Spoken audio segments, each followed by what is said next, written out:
All right, and we're back with more nation-specific rules for Kings and Kaisers. I'm going to talk about the special rules for Germany in this video. The German Empire, rather, to be technical, but, you know, either or.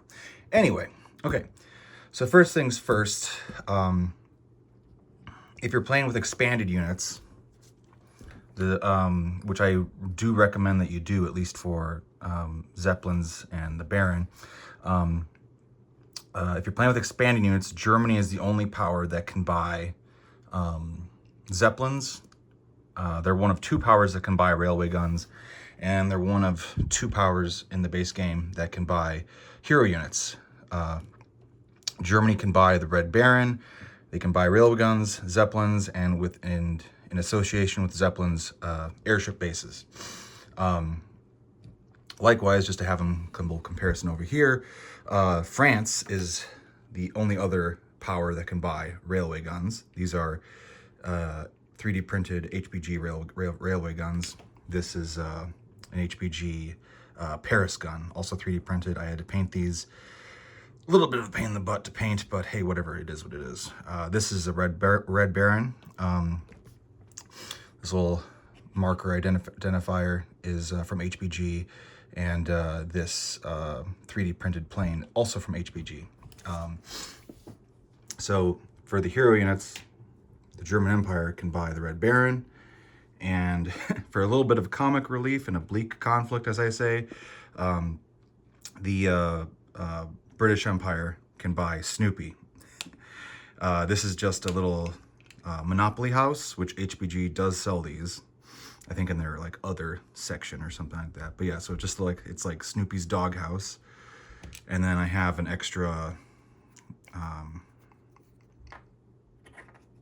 kamikaze marker, just flight marker, just or flight status marker, just upside down, just so that there's a little bit of red to distinguish it. If of course you're playing with flight stands. If you don't play with flight stands, then don't worry about it. But anyway, Snoopy and the Red Baron basically are the same thing. Essentially, they're basically just a fighter that costs double a normal fighter price. Normally fighters cost 5 in Kings and Kaisers. These each cost 10 IPCs. However, the difference between these guys is that they're basically just a super, these guys and regular fighters, is that they're basically a super fighter. So if you buy either of these right off the bat, the Baron or Snoopy, they're attacking and defending at 4 or less as opposed to 2 or less like a normal fighter. Ace fighters attack and defend at 3 or less. The only difference really is that these guys attack and defend at 4 or less. So it can be kind of cool to get both of them on the board. More often than not, I see just the Red Baron floating around, but if the Red Baron's in play, Britain might as well get Snoopy in play too. If you don't want to play with Snoopy, just play with any other historical figure, but not really a historical figure, but you do get contrast. You get a significant contrast with both hero units being red. So there's that. And then, like I said, railway gun.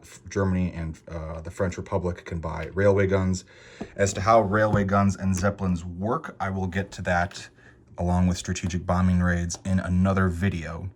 I'm just going over specific rules for the German Empire right now. But Germany can only have up to 2 Zeppelins in play, and if you're playing with them, they can only have up to 2 Zeppelins in play at all times. They start off with 2 Zeppelins. They cost 11 IPCs, so they're a little clunky to have to buy them again. Word of advice is to try to not lose these, because rebuying them really stinks. But basically, you can use Zeppelins to conduct strategic bombing raids. You can also optionally use them to transport infantry to friendly territories.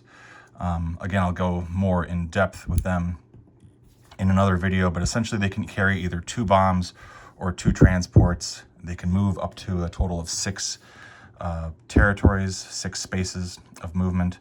And you need airship bases because the locations that have airship bases are what restock their bomb payload or allow you to load infantry onto them. And airship bases can only be built in original German territories. anyway, I'll go more in depth with them in strategic bombing raids in another video, though. Railway guns are somewhat similar in that you can use them for not strategic bombing raids, but you can do bombardments, basically, from adjacent territories and do the same thing, but without having to deal with like interceptions and stuff, but at a slightly lower odds to do that. But anyway, I digress. So that's basically just covering and addressing those. But mostly what I'm going to be talking about are these rules here. Yeah, these were my little visual aids. Okay, so basically just covered the special units here. I'm going to go over with this German political situation card. This is the basic one. That covers the special units, and we also have the option of doing unrestricted submarine warfare. Yeah, so basically, very simple. Very simple. Germany has their subs. Germany does what Germany does with subs. But anyway, subs normally they conduct convoys with 2 dice each, and they normally attack and defend at 2 or less. Germany may declare unrestricted submarine warfare during any one of their first 5 turns. After that, basically it kind of becomes ineffective as the war continues. But essentially what that does is, if Germany declares unrestricted submarine warfare, then all their subs that turn, or that round of gameplay until their next turn, all their subs on their turn attack at 3 or less. They still defend at 2 or less, but they attack at 3 or less. And for the ensuing round, they conduct convoys with up to 3 dice each. Okay, so if you play your cards right, theoretically, you can, if you manage to wipe out the British Navy and you still got a lot of subs left over, you can convoy them quite a bit that way. Yeah, basically.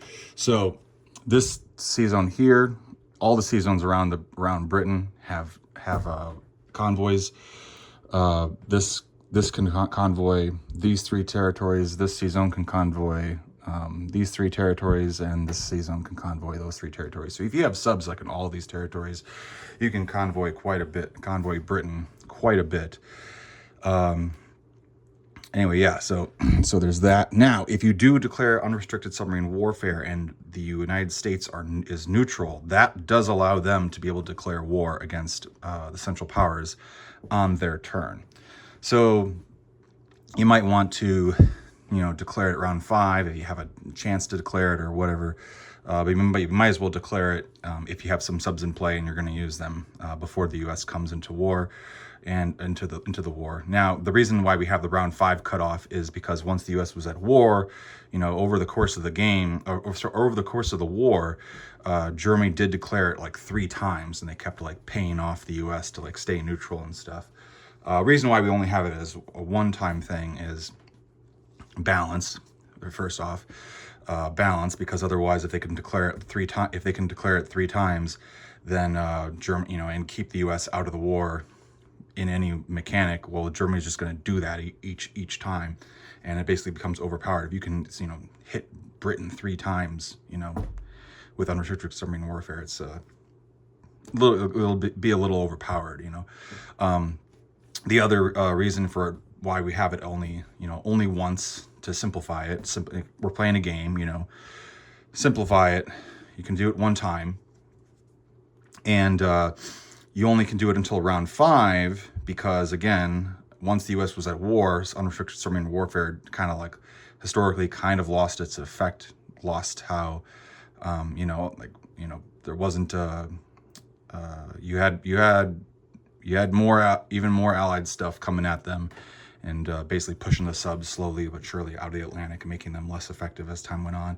But basically, we originally had it so Germany could theoretically.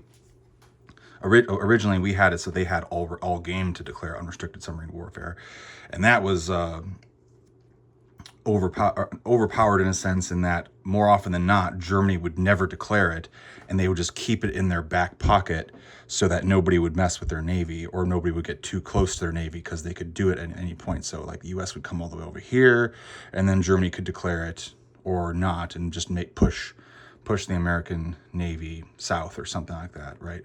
So we wanted to be able to see it actually come into play and actually get used and declare it. So once the U.S. is at war, the U.S. can be at war, and the German Empire can declare it later. They just only have until round 5 to declare it.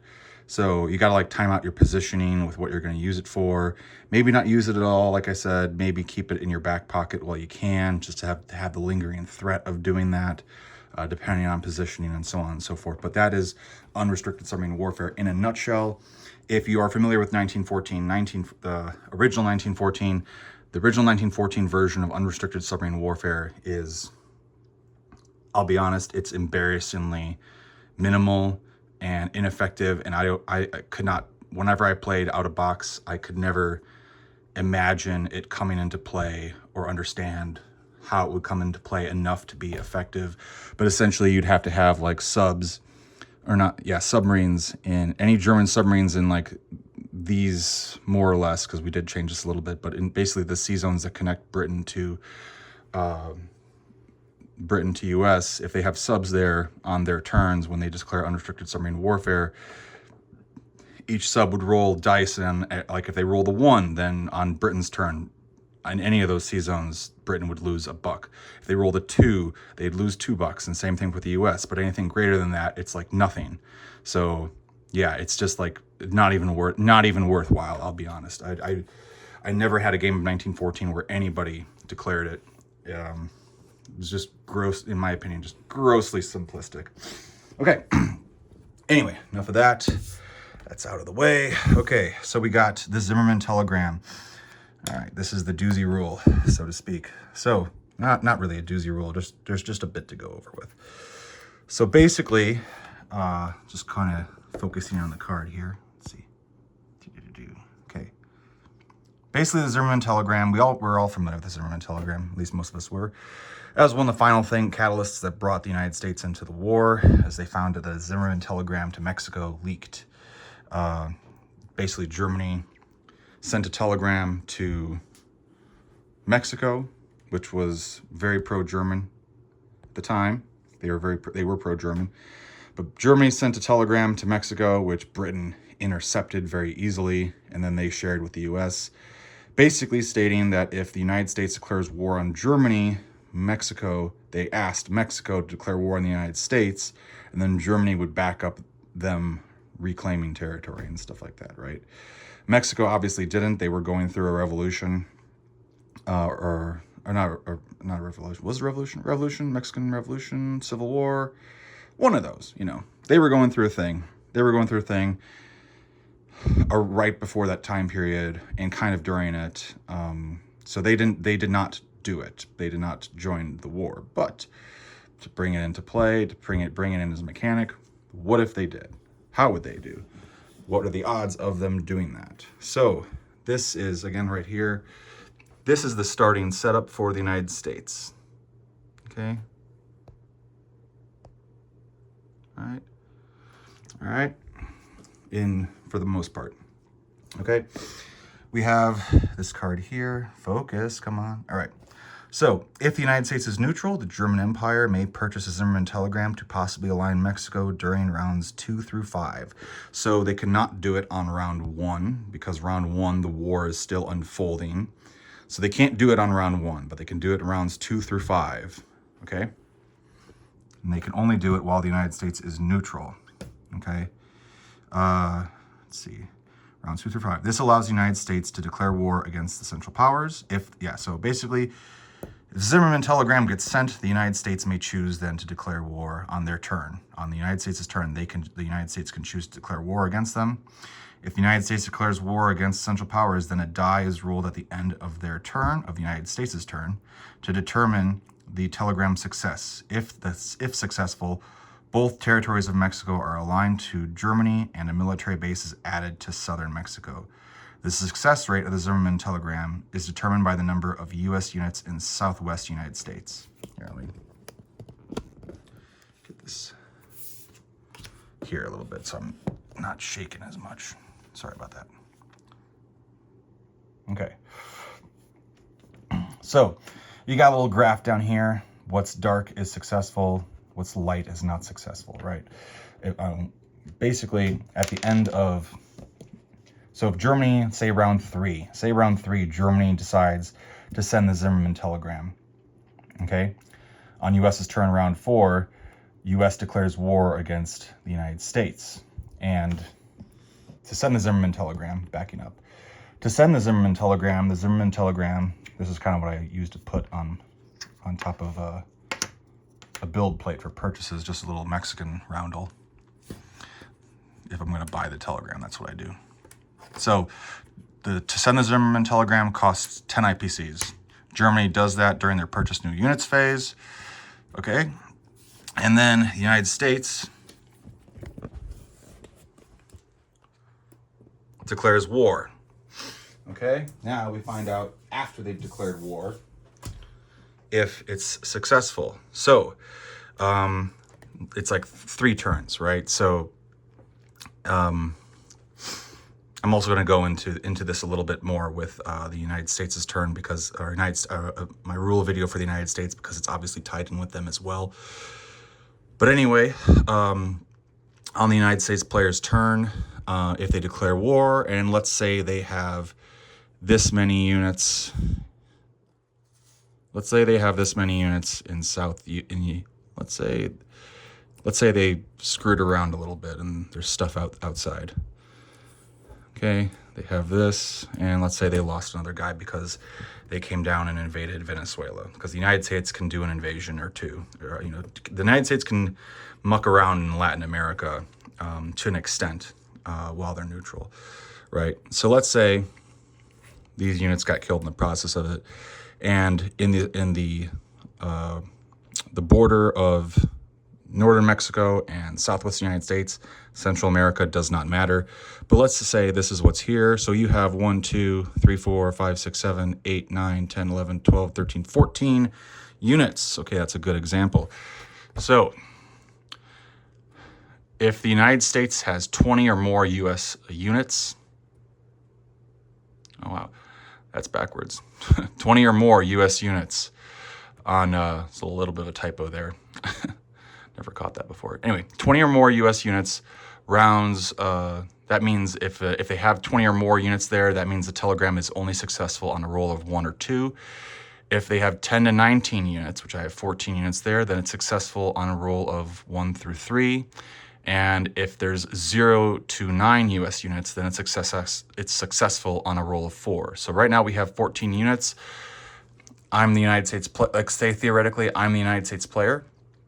I assess the situation, and I decide to declare war against Germany. I could hold off if I want to get more units. If they've sent the Zimmermann telegram and I want to get more units here, I could hold off and not declare war against Germany because and get more units there later.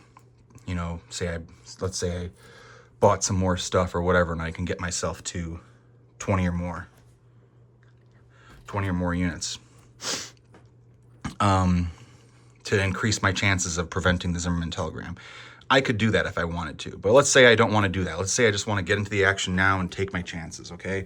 So I've declared war. Then at the end of the U.S. player's turn, Germany rolls a die, and I rolled a 5, which means it was not successful, and now the U.S. does not need to deal with Mexico. But let's say, let me roll again.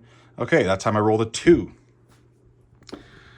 That means a military base would go down in southern Mexico, and I don't have any German roundels easily accessible, but these territories would immediately get aligned to Germany. On top of that, there is a military base now in southern Mexico, and then on Germany's turn, provided that's not contested somehow, there's not in the turn order, there's nobody who can contest it really. Germany can start building 3 units, 3 more infantry or cavalry or trucks out of southern Mexico on their next turn.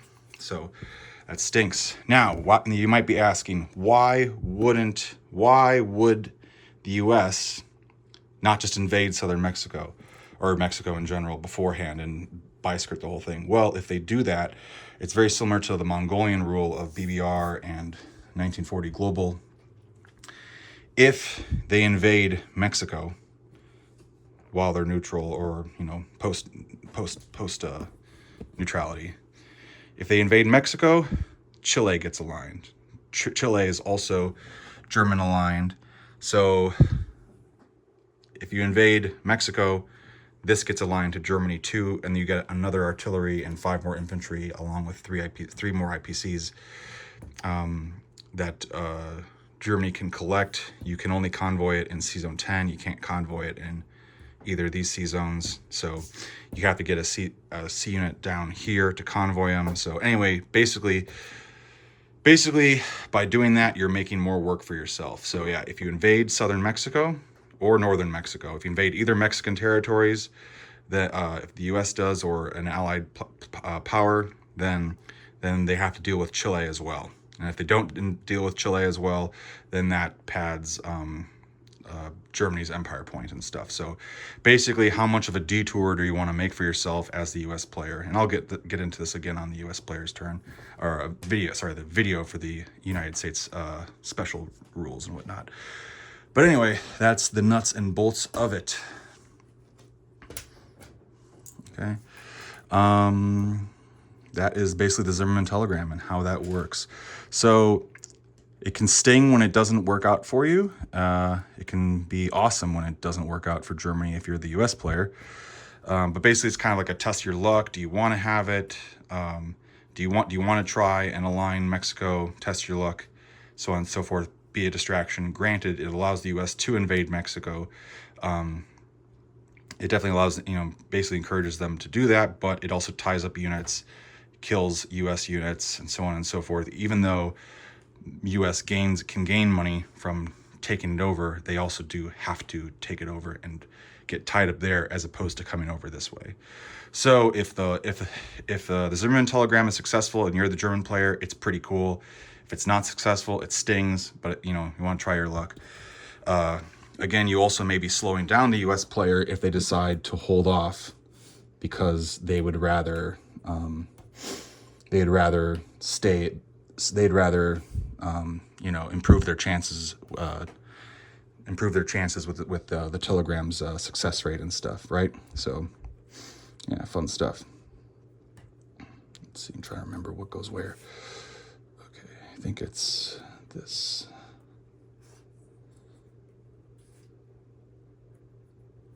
Yeah, I think that's it. There we go. Yeah, that's it. Going by memory. Okay. Anyway, that basically summarizes how the Zimmerman telegram works, so on and so forth. I will touch on this again with the United States turn, the United States rule video, and go from there. But yeah, that basically concludes what I got to talk about with the German Empire's special rules. Yep. All right, there we go.